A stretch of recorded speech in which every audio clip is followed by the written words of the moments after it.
So we are doing resistance per unit length of the wire. Let me first explain the circuit diagram. Here you can see the battery positive terminal to positive terminal of the ammeter. From negative terminal it is connected to the unknown resistance. From unknown resistance other part it is connected to variable of the rheostat.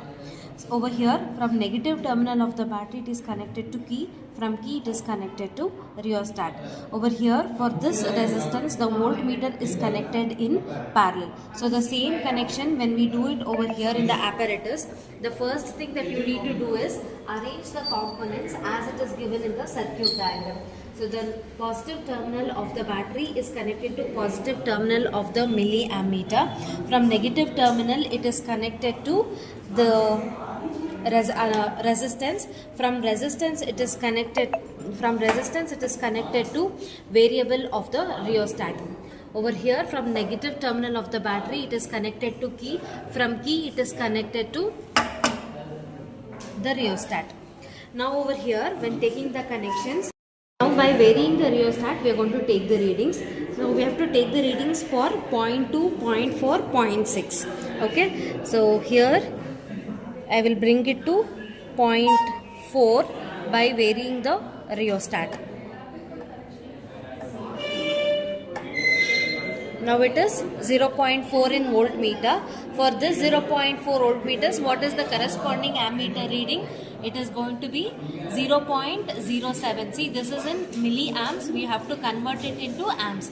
Therefore, it has to be 0.07 So now students, I have told you how to take the readings. In the same way, I have taken 6 set of readings because I have to plot the graph. Even you will have to take 6 readings to plot the graph. As you can see, for current 0.08, I have got, for voltage 0.2, I have got 0.08 amps, and for volt 0.3, 0.12, 0.4 volts, 0.16 amps, 0.5 volts, 0.20 amps, 0.6 volts, 0.24 amps, 0.7, 0.28 amps I have got. So using the same readings I have plotted a graph over here. So in this graph it is very important for you to mark what is there on the x-axis and y-axis. So on x-axis it is volts, on y-axis it is I, that is current. And coming to the scale, which is very important and you will have to mention as well, on x-axis I have taken for 1 unit is equal to 0.1 volts. So for 1 unit it is 0.1 volts. Similarly on y-axis for 1 unit it is 0.02 amps. Okay, so for the same values that I have got over here, I have plotted the graph.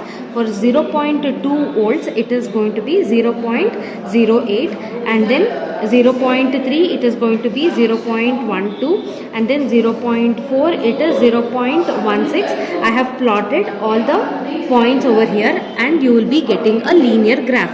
For this linear graph we have to draw a slope and we have to calculate the slope. How do you calculate the slope? For that we can use y2 minus y1 divided by x2 minus x1. So from the same graph I have taken the slope values and I am writing it over here. It is going to be 0.28 minus 0.24 divided by 0.7 minus 0.6. So I'll over here 0.28 minus 0.24, this is going to be 0.04 divided by 0.7 minus 0.6 is 0.1. This is going to be 0.04 divided by 0.1, which is equal to 0.4. So we have to calculate the resistance of wire R, which is equal to 1 divided by slope, that will be equal to 1 divided by 0.4. So what is 1 divided by 0.4? This will be equal to 2.5 ohms. Okay, so we have to calculate resistance per unit length. Correct? So this will be equal to R divided by L, that is equal to 2.5 divided by L is 0.5. L value will be given to you. So 2.5 divided by 0.5, this will be equal to 5 ohm per meter. So you have to write the result in sentence. Result will be equal to the resistance per unit length of the wire is equal to 5 ohm per meter. Now we are going to find the resistivity of the material. So for this experiment, the connections is going to remain the same as you have done in the first experiment. Everything is going to remain the same, and from the same readings I am now going to do the calculation. So you know that we have done the calculation, we have got these readings, V and I, we have got the readings, and for the same readings I have calculated R value. R value I have calculated using Ohm's law. R is equal to V by I, and the readings is consistent, it is 2.5. So if I am going to take the mean value over here, the mean of this is going to be 2.5 ohms. So now we have to calculate the resistivity of the material using the formula rho is equal to pi r square r divided by L. So pi value is 3.14 into R value is given, that is nothing but the radius, it is 2.3 into 10 to the power of minus 4 the whole square into 2.5. R is the resistance of the given wire, what we have calculated over here, divided by L is going to be 0.5 meter.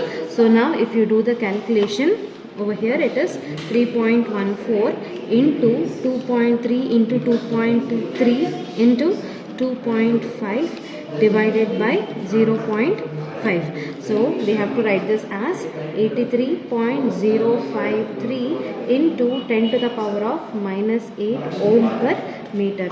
So the result is going to be the resistivity of the material